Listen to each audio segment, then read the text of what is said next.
Laidą pristato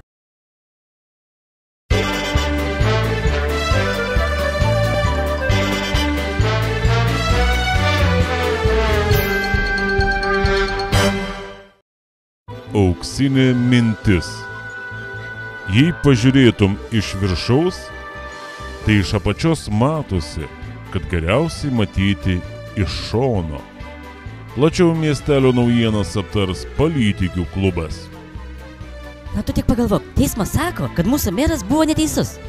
Koks šio teismas, koks meras, prašo man lėčiau ir paprašiau papasakyti, kolegę. Taigi va, teismas patenkino vyriausybės atstovės Panevėžio apskrityje Šočič prašymą ir savo sprendimu panaikino miesto savivaldybės mero potvarkį dėl savivaldybės mero patarėjo pareigybės įsteigimo ir pareigybės aprašymo patvirtinimo. Eik tu savo, tai kas dabar bus? Meras liks be patarėjo? Na nežinau, gal ne, sakoma, šilta vieta laisva nelieka. Matai, teismas teigia, kad pareigybės steigimas ir jų skaičiaus nustatymas yra išimtinė savivaldybės tarybos kompetencija, o ne vieno mero.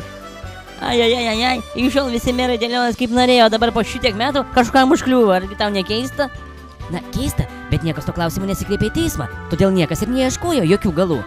Tai kaip čia dabar išeina? Jei vyriausybės atstovas yra tavo draugas, tada gali daryti, ko nori, o jei ne, tai ką, reikia laikytis įstatymų? Ką jūs kalbate? Įstatymų laikytis reikia visada. Ir praktikoje visada atsiranda pirmas, kuris nukenčia nesilaikydamas įstatymų. Nu, o po to visi jau daro taip, kaip reikalauja įstatymas. Visada reikalingas precedentas. O po jo viskas susitvarko. Be. Kaip sakoma, pamūšio niekas kumščiais nebesišvaisto. Gudruolį čia vaizduoja, ne? Nieko aš nevaizduoju. Viskas prasidėjo nekaltai. Dar pavasarį mero potvarkis užkliuvo vyriausybės atstovai. Ir jį kreipėsi į savivaldybę ir nurodė, kad naujų pareigybių steigimas leidžiamas tik miesto tarybai, o taip elgdamasis meras viršijo įgaliojimus. Na, kur tada darė meras, kokį jis jai pasakė? O tada meras jai atkirto. Tipo, tu brangioji neteisi ir čia man nenurodinėk. Ir kas buvo tadam? O tadum, kaip tu sakai, po tokio paaiškinimo vyriausybės atstovė kreipėsi į Panevėžio apygardos administracinį teismą. Aha, kaip sakoma, jeigu tu šitėp, tadam aš taip, a ne? Arba jeigu šitėp, tai tada nafik. Na, panašiai. Ir kas dabar? Kas, jeigu jau tokiu keliu eina nuo pavasario, vadinasi skųs teismo nutartį aukštesniam teismui ir toliau bilinėsis dar metelius, kitus, trečius. Nu čia tai bent, atrodo, nebėra kur teismam veikti, ar ne, užverčia jas visokiam nesąmonėm ir turi jas spręsti visokias šių nesąmonės. Teisas buvo filmuką personažas Leopoldas, sakydamas, vaikai, gyvenkime draugiškai.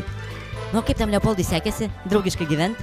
Tai kaip niekaip. Tie peniokai vis nesąmonių pridarydavo ir pridarydavo. Va, matai, gyvenime, kaip ir filmuke, negali draugiškai sugyventi katės su peliokais.